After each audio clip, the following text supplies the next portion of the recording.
HSBC was involved in laundering money basically for the drug cartels, Iran. They did business with a Saudi bank that got money to not just al-Qaeda, but in fact to one of the 9/11 conspirators. I want to give you details on that. First of all, the person that they had a relationship with was Sulaiman bin Abdul Aziz al-Rajihi. He's the founder of Al-Rajihi Bank. And that is one of the top banks in Saudi Arabia. And they were the ones that we have found through investigations that funneled money to al-Qaeda. They made 9/11 possible through their funding.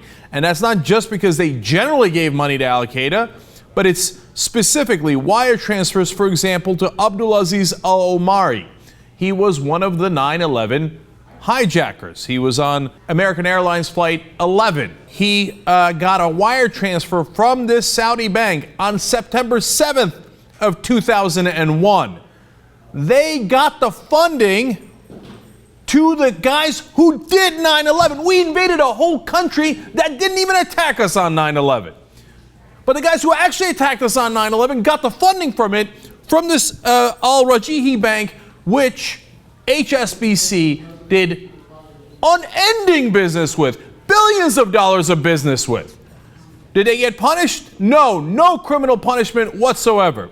Well, how about the drug lords? Well, HSBC's Mexican affiliate moved $7 billion in physical U.S. dollars through the bank in a 2-year stretch. $7 billion, and you didn't notice? Oh my God, look at this giant amounts of cash coming into these accounts from Mexico. Oh, probably nothing wrong. Well, they did notice. Their internal regulators said, hey, watch out. This is a giant red flag. Obviously, there's something wrong here. And what happened? They wanted to keep making that money, so they didn't give a damn. How about Iran? They had 25,000 transactions involving $19.4 billion, which had links to Iran. You're not supposed to do business with Iran, but HSBC's making money. Who cares? Who cares? They're too big to jail, though.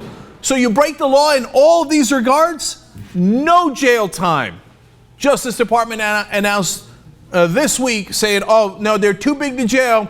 If we actually went after the bank, they might lose their license. If they lose their license, well, then we would destabilize the banking industry, thereby telling all the top major bankers, you have a get-out-of-jail-free card. You can deal with Iran, you can deal with the drug overlords and the cartels, and you can do deals with al-Qaeda. You could dealings with the guys who attacked us on 9/11, and there will be no consequences. Now, could they have known? Not only did government regulators tell them, not only did their own internal compliance regulators tell them, they knew, but get a load of the volume.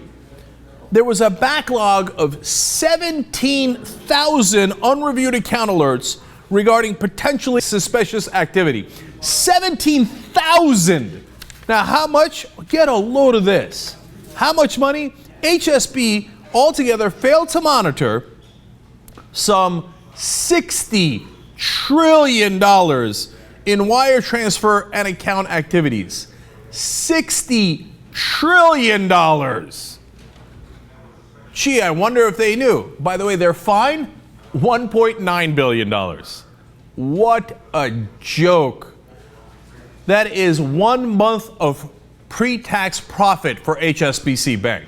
After you do, oh, golly gee, we just couldn't track those $60 trillion, and you make billions upon billions off of it, you give just a little bit of it back and then say, hey, we're above the law. We walk on this.